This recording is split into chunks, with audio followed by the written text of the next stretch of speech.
ഹരേ കൃഷ്ണ. എല്ലാവർക്കും മാധവത്തിലേക്ക് സ്വാഗതം.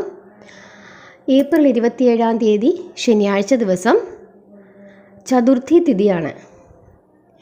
വൈശാഖ മാസത്തിലെ കൃഷ്ണപക്ഷത്തിലെ ചതുർത്ഥി തിഥി. വികട സങ്കുഷ്ടി ചതുർത്ഥി എന്നാണ് ഈ ചതുർത്ഥി അറിയപ്പെടുന്നത്. വികട സങ്കുഷ്ടി ചതുർത്ഥി.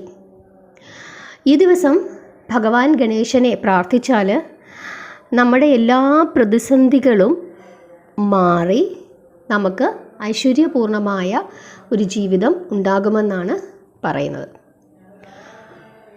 അതിനൊരു കഥ പറയുന്നുണ്ട്. അതായത് ഭഗവാൻ ശ്രീകൃഷ്ണൻ യുധിഷ്ഠിരനോട് പറഞ്ഞു കൊടുത്ത കഥയാണത്. അത് ഇപ്രകാരമാണ്. പണ്ട് രന്തിദേവ് എന്ന് പറയുന്ന മഹാനായ ഒരു രാജാവ് ഉണ്ടായിരുന്നു.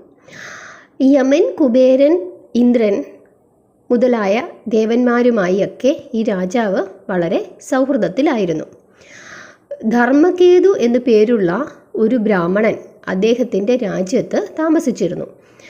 ഈ ബ്രാഹ്മണന് 2 ഭാര്യമാരാണ് ഉണ്ടായിരുന്നത്. ഒന്ന് സുശീലയും മറ്റൊന്ന് ചഞ്ചലയും. സുശീല പല വ്രതാനുഷ്ഠാനങ്ങളും അനുഷ്ഠിച്ചിട്ടുള്ളതിനാൽ അവരിങ്ങനെ വളരെ ക്ഷീണിച്ച് ശരീരമൊക്കെ തളർന്ന് എപ്പോഴും വ്രതമാണ്. അപ്പം അങ്ങനെ ആ ഒരു രീതിയിലാണ് അവർ ഇരുന്നിരുന്നത്. സുശീല. എന്നാൽ ഈ ചഞ്ചലയാകട്ടെ ഇതിലൊന്നും വിശ്വസിക്കാതെ എപ്പോഴും വയറ് നിറച്ച ആഹാരമൊക്കെ കഴിച്ച് ഇങ്ങനെ സന്തോഷത്തോടുകൂടി അവരുടെ ഇഷ്ടത്തിനനുസരിച്ച് ജീവിച്ചിരുന്നു. മറ്റേവർ പക്ഷേ എപ്പോഴും നിരാഹാരവും വ്രതവും അങ്ങനെയൊക്കെയാണ് ഇരുന്നിരുന്നത്. അതുകൊണ്ട് 2 പേരുടെയും ആ ശരീരപ്രകൃതത്തിനും മാനസിക പ്രകൃതത്തിനും വ്യത്യാസമുണ്ടായിരുന്നു. കുറച്ച് ദിവസങ്ങൾക്ക് ശേഷം സുശീലയ്ക്ക് ഐശ്വര്യമുള്ള ഒരു മകളും ചഞ്ചലന് ഒരു മകനും പിറന്നു. അങ്ങനെ പെൺകുട്ടിയുടെ ആ ഐശ്വര്യം കണ്ടിട്ട് ഈ ചഞ്ചല സുശീലയെ കളിയാക്കാൻ തുടങ്ങി. ഹേ സുശീല, എത്രയോ വ്രതാനുഷ്ഠാനങ്ങളും ഒക്കെ നീ ആചരിച്ചിട്ടും ശരീരം തളർന്നു പോയിട്ടും മെലിഞ്ഞ ഒരു പെൺകുട്ടിയാണല്ലോ നീ പ്രസവിച്ചത്. എന്നെ നോക്കൂ, ഞാൻ ഒരിക്കലും ഇങ്ങനത്തെ കാര്യങ്ങളൊന്നും ചെയ്തിട്ടില്ലെങ്കിലും ആരോഗ്യത്തോടു കൂടി ഉള്ള ഒരു കുഞ്ഞിനെയാണ് എനിക്ക് കിട്ടിയത് എന്ന് പറഞ്ഞു. ഈ സുശീലയുടെ കുട്ടിക്ക് വളരെ ഐശ്വര്യമൊക്കെ ഉണ്ടായിരുന്നെങ്കിലും ഇതിങ്ങനെ മെലിഞ്ഞ ഒരു കുട്ടിയായിരുന്നു. പക്ഷെ കാണാൻ അതീവ തേജസ്വിയായിരുന്നു ഈ പെൺകുട്ടി. ഇത് പക്ഷേ ചഞ്ചലയുടെ ഈ വാക്കുകൾ കേട്ടപ്പോൾ സുശീലയ്ക്ക് വളരെ വിഷമവും തോന്നി. അങ്ങനെ വൈശാഖ ചതുർത്ഥി നാളിൽ സുശീല ഈ ഗണേശ ചതുർത്ഥി വ്രതം ഭക്തിപൂർവ്വം ആചരിക്കുകയാണ്. വ്രതത്തിൽ സന്തുഷ്ടനായ ഗണപതി പ്രത്യക്ഷപ്പെട്ടിട്ട് സുശീലയെ അനുഗ്രഹിക്കുന്നു. ഹേ സുശീല, നിൻ്റെ മകളുടെ വായിൽ നിന്നും മുത്തുകളും പവിഴങ്ങളും വരും.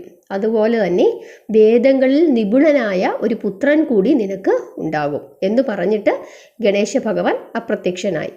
അപ്പോൾ അതിനുശേഷം ഈ പെൺകുട്ടിയുടെ വായിൽ നിന്നും മുത്തുകളും പവിഴങ്ങളും ഒക്കെ വീഴാനായിട്ട് തുടങ്ങി. പെൺകുട്ടികൾ വാ തുറക്കുമ്പോൾ പെൺകുട്ടി ഇങ്ങനെ വാ തുറന്ന് സംസാരിക്കുമ്പോൾ, അതായത് അവരാഗ്രഹിക്കുന്ന സമയത്ത്, ഒരു ബുദ്ധിമുട്ടുണ്ടാകുന്ന സമയത്ത് വായിൽ നിന്ന് എന്തുണ്ടാവും? മുത്തും പവിഴവും ഒക്കെ പുറത്തേക്ക് വരും. കുറച്ച് ദിവസങ്ങൾക്ക് ശേഷം ഒരു മകനും കൂടെ ആർക്ക് ജനിച്ചു? സുശീലയ്ക്ക് ജനിച്ചു. കുറച്ച് നാളുകൾക്ക് ശേഷം ഇവരുടെ ഭർത്താവ് മരിച്ചുപോയി. മരിച്ചുപോയപ്പോൾ ചഞ്ചല മകനെയൊക്കെ എടുത്തുകൊണ്ട് എന്ത് ചെയ്യുന്നു? വേറൊരു വീട്ടിലേക്ക് താമസം മാറി. പോയ സമയത്ത് ഇവർ ഈ വീട്ടിൽ മുഴുവൻ സമ്പത്തും എടുത്തുകൊണ്ടാണ് ചഞ്ചല പോയത്. പക്ഷേ സുശീല ഭർത്താവിൻ്റെ വീട്ടിൽ താമസിക്കുകയും മകനെയും മകളെയും വളർത്തുകയും ചെയ്തു. ഈ മകൾ കാരണം സുശീലയ്ക്ക് ഒരുപാട് പണം സ്വരൂപിക്കാനായിട്ട് കഴിഞ്ഞു. ഇത് കണ്ട് ചഞ്ചലയ്ക്ക് സുശീലയോടും കുടുംബത്തിനോടും വളരെയധികം അസൂയ തോന്നുകയും ഒരു ദിവസം ചഞ്ചല സുശീലയുടെ മകളെ കൊലപ്പെടുത്തുക എന്ന ഉദ്ദേശത്തോടു കൂടി കിണറ്റിലേക്ക് തള്ളിയിട്ടു. കിണറ്റിൽ വീണ കുട്ടിയെ ഗണപതി ഭഗവാൻ സംരക്ഷിച്ച് അമ്മയുടെ അടുത്ത് തിരിച്ചു കൊണ്ടുവന്നാക്കി. പെൺകുട്ടിയെ ജീവനോടെ കണ്ടതോടെ ചഞ്ചലയുടെ മനസ്സിന് വളരെയധികം കുറ്റബോധം തോന്നുകയും അസ്വസ്ഥമാവുകയൊക്കെ ചെയ്തു.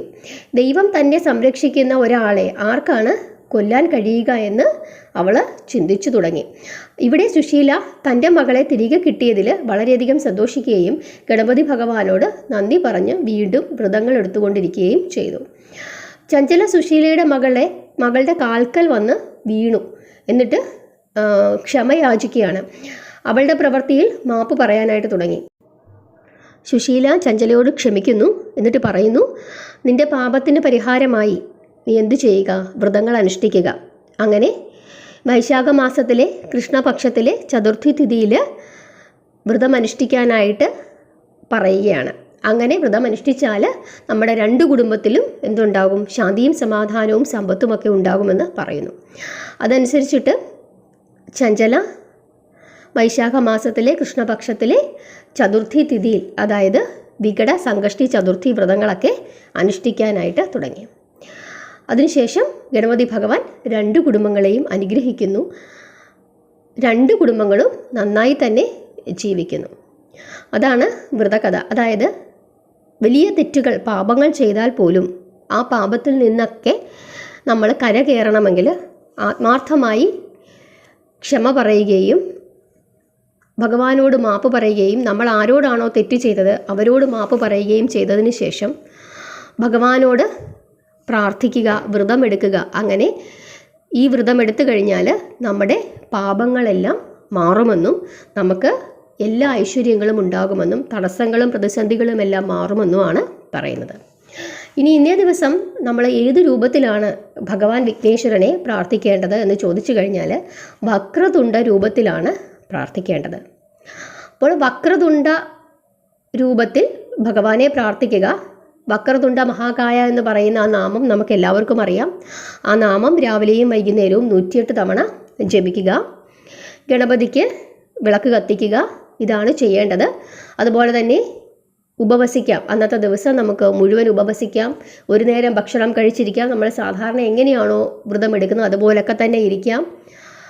ശുദ്ധാഹാരത്തിലിരുന്ന് പ്രാർത്ഥിക്കാം. ഇതൊക്കെ ചെയ്യാം. നമ്മുടെ വ്രതം അവസാനിപ്പിക്കേണ്ടത് ചന്ദ്രോദയത്തിന് ശേഷമാണ്. കേരളത്തിൽ ചന്ദ്രോദയം രാത്രി 9:33 ഭാരതത്തിൽ മുഴുവൻ ഏകദേശം അതേ സമയത്തൊക്കെ തന്നെ വരും. കേരളത്തിൽ മാത്രമാണ് ഞാൻ നോക്കിയത്. 9:33 രാത്രി 9:33 ചന്ദ്രോദയം. അതായത് നമ്മളപ്പോൾ ആലോചിക്കേണ്ടത് പിറ്റേ ദിവസം 9:33 കഴിഞ്ഞാൽ നമുക്ക് വേണമെങ്കിൽ വ്രതം അവസാനിപ്പിക്കാം.